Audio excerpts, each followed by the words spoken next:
eo amin'izay pejin'ny fahasalamana izay hatrany dia manome rà manome aina ary mamonjy aina ihany koa. Omaly 14 ny volana Jona no nanamariana ny andro maneran-tany ho an'ny fanomezan-drà.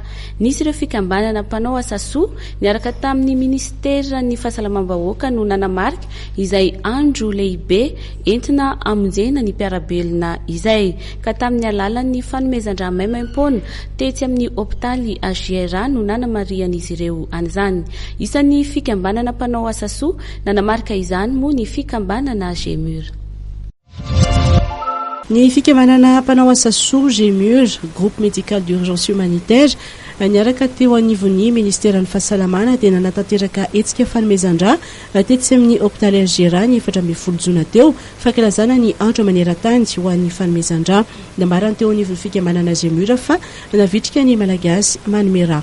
Raha azo dia vonjena ny hôpitaly amin'ny opération, accident, cancer, ino tsy ilaina rà.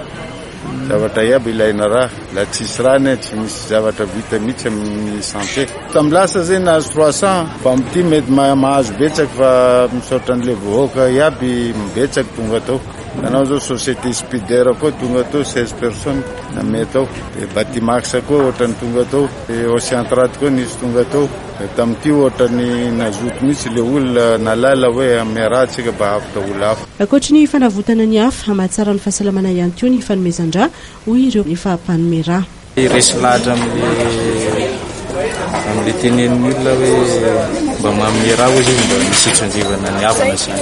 Misy marary fotsiny fianakaviana dia mamono rà. Misy olona marary amin'ny urgence dia omena ampiasainy ao anivon'ny banky fitahirizan-drà ny ravoangona tamin'ity hetsika notondrosain'ny GEMUR sy ny ministera ny fahasalamana ity.